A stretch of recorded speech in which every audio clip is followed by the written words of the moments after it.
Майлы гепатоз қазіргі кезде өте кең таралған аурулардың бірі бауыр жақтан. Және де майлы гепатоз деп отырғанымыз бұл түрлеріне қарай бірнеше түрлерге бөлінеді, одан бөлек себептері де бар. Бірақ та қазіргі айтқым келіп отырғаны осы майлы гепатозды немесе жалпы бауырды өз бетінше әртүрлі заттармен шаятын, әртүрлі заттармен тазартатын адамдардың саны көбейіп кетті. Ол заттардың ішінде сода, перекись водорода, яғни сутегінің асқын тотығы, одан бөлек лимон, керосин, марганцовка, және де картоп сусыны және майлармен, тіпті бананның сыртқы қабығымен жаңағыдай арақ, алкогольді өнімдермен тазартатын адамдар көбейді. Және де одан бөлек дәрілердің ішінде активтелген көмірді де қолданатын болған. Бірақ та бұл заттардың барлығы бауырды тазартады деп айта алмаймын. Яғни өте кең таралған өтірік десем болады. Бауыр туралы қысқаша айтатын болсам, бұл организмдегі ең үлкен без, және де жалпы организмнің 2%-ын құрайды, салмағы 1,5 килограммға тең без болып саналады. Және де оның организмде атқаратын қызметі өте көп. Оның біреуі осы қазіргі тақырыпқа байланысты айтылатын токсиндерді ыдырату, және де организмдегі түскен кейбір заттарды бөлу, пайдалысын қанға жіберу және зияндысын зәр жүйесі арқылы немесе ас қорыту жүйесі арқылы сыртқа шығару болып табылады. Жалпы жировой гепатоз, яғни майлы гепатоз, бұл организмдегі зат алмасу процесінің бұзылуы нәтижесінде дамитын ауру болып табылады. Жалпы гепатоздың екі түрі бар. Оның біріншісі майлы гепатоз және екіншісі пигментті гепатоз. Майлы гепатоз бұл бауырдың сыртқы қабатында май клеткаларының, яғни май жасушаларының көп мөлшерде жиналуымен сипатталатын болса, ал пигменттелген гепатоз бұл жалпы билирубиннің өте көп мөлшерде жиналып қалуының нәтижесінде организмнен шықпай, соның нәтижесінде дамитын гепатоздың түрін пигменттелген гепатоз деп атайды. Негізінен бауыр клиникалық көрінісі жағынан айтатын болсақ, ол ешқандай ауырмайды. Егер де бауырда белгілі бір өзгерістер болатын болса, ол ауру сезімімен ешқашан көрсетпейді. Тек асқынған жағдайда, жаңағыдай цирроз болған кезде немесе карциномасы болған кезде бауырдың, сол кезде ғана ауру сезімі байқалуы мүмкін. Біз бауырдың ауырып тұрғанын қалай білеміз? Яғни біріншісі ол арнайы клиникалар, яғни бас ауру, бас айналу, одан бөлек әлсіздік, шаршағыштық және де оң жақ қабырғасындағы ауру сезімінің болуы. Бірақ та оң жақ қабырғасындағы ауру сезімінің болуы бұл көбінесе өт ауруларына тән болып табылады. Және келесі айтатыным, сіз сұрақ қойсам, сіздер жалпы ең соңғы рет бауырдың жалпы өт жолдарының, жалпы асқазан ішек жолдарының, құрсақ қуысының ультрадыбыстық зерттеу әдісін және де бауырлық маркерлерге соңғы рет қашан анализ тапсырдыңыздар? Және соған байланысты жалпы жылына кем дегенде 2 рет осы бауырдың маркерлеріне және де ультрадыбыстық зерттеулеріне барып, бауырды таза ма, жоқ па, белгілі бір өзгерістер бар ма, жоқ па көруімізге болады. Осы майлы гепатоздың бірнеше себептері бар. Оның біріншісі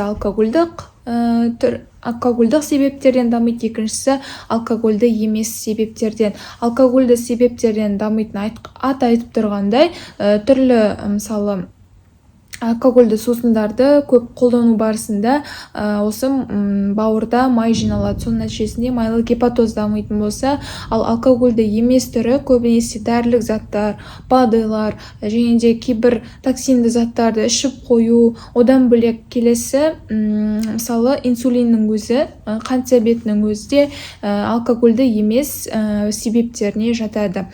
Жалпы осы себептерінің нәтижесінде организмде метаболикалық метаболикалық бұзылыстар зат алмасу процесінде өзгерістер белең алады, және соның нәтижесінде майлы гепатоз дамиды. Бауырдағы өзгерістердің нәтижесінде сәйкесінше өте дұрыс жұмыс істемейді, және организмге түскен кейбір заттар, мысалы витаминдер, майда еритін витаминдер, А, Д, Е, К витаминдері организмге сіңбейді. Соның нәтижесінде май заттардың алмасуы бұзылатын болады.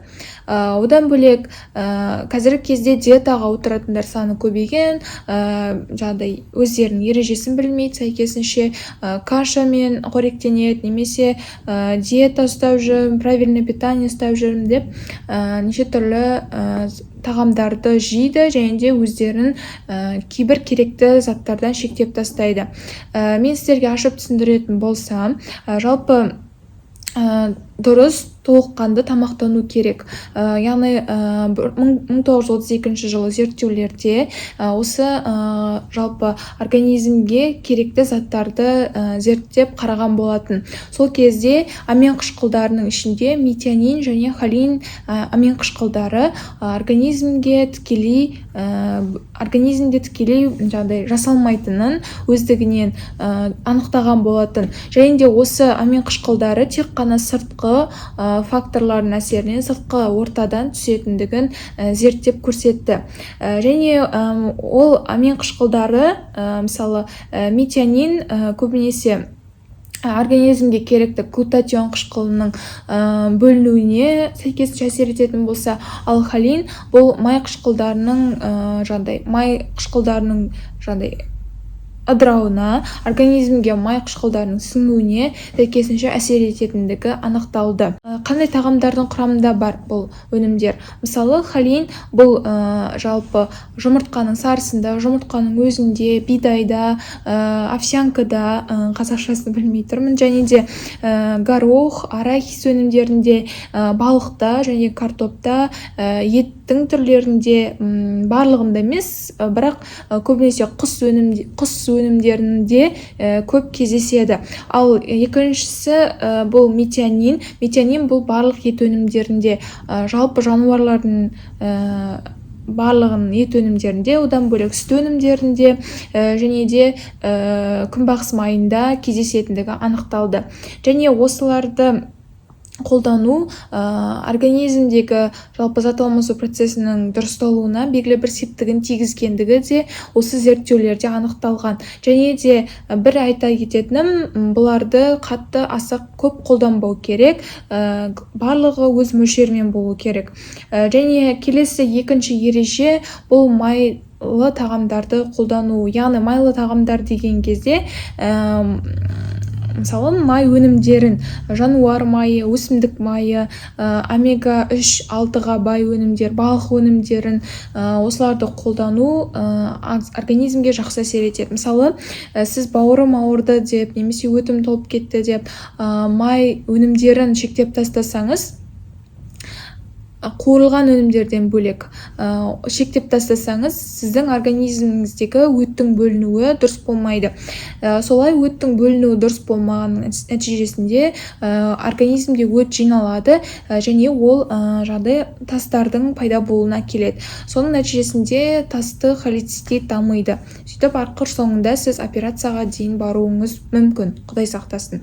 Және келесі өнімдерге олар капуста және капустаның барлық түрлері бұл бауырға өте жақсы әсер ететіндігі анықталған.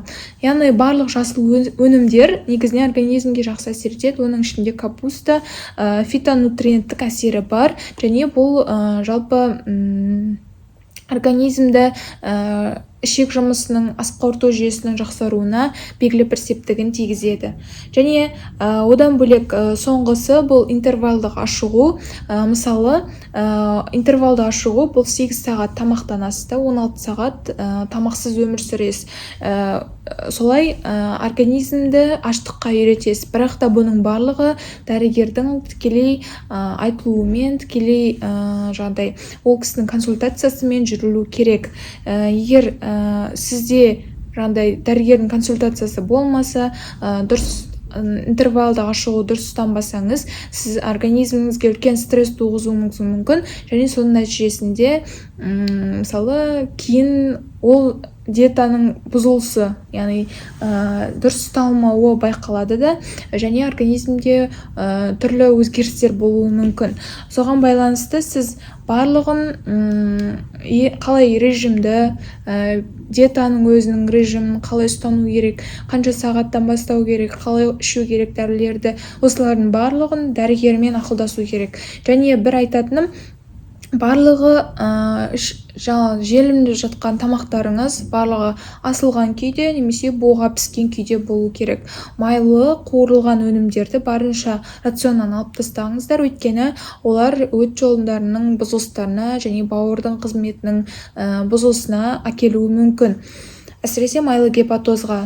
Және де одан бөлек әр 6 ай сайын немесе 1 жыл сайын бауырлық маркерлерге және де ультрадыбыстық зерттеулерге өтіп отырыңыздар, жалпы организмдегі бауырдың қызметін жақсы ма жоқ па екенін білу үшін. Соған сәйкес сіздер де питанияларыңыз, тамақтану ережелерін өзгертіп отыратын боласыздар. Сіздермен бірге болған Дана мен денсаулыққа каналы, және мен жалпы тәжірибелік дәрігер Дана Асқарқызы боламын. Егер де менің консультациям, менің сіздерге деген ақпаратым керек болатын болса, осы төменде көрсетілген сілтемелер бойынша өтіп, мен жекемен жазсаңыздар болады. Мен сіздерге міндетті түрде жауап беремін. Келесі видеолардың тақырыбын комментарийға қалдырып кетіңіздер, ұнаса лайк басыңыздар, және де сұрақтарыңыз болса қоя беріңіздер, мен сіздерге міндетті түрде жауап беремін. Келесі видеоларда жүздескенше сау болыңыздар. Келесі жүздескенше.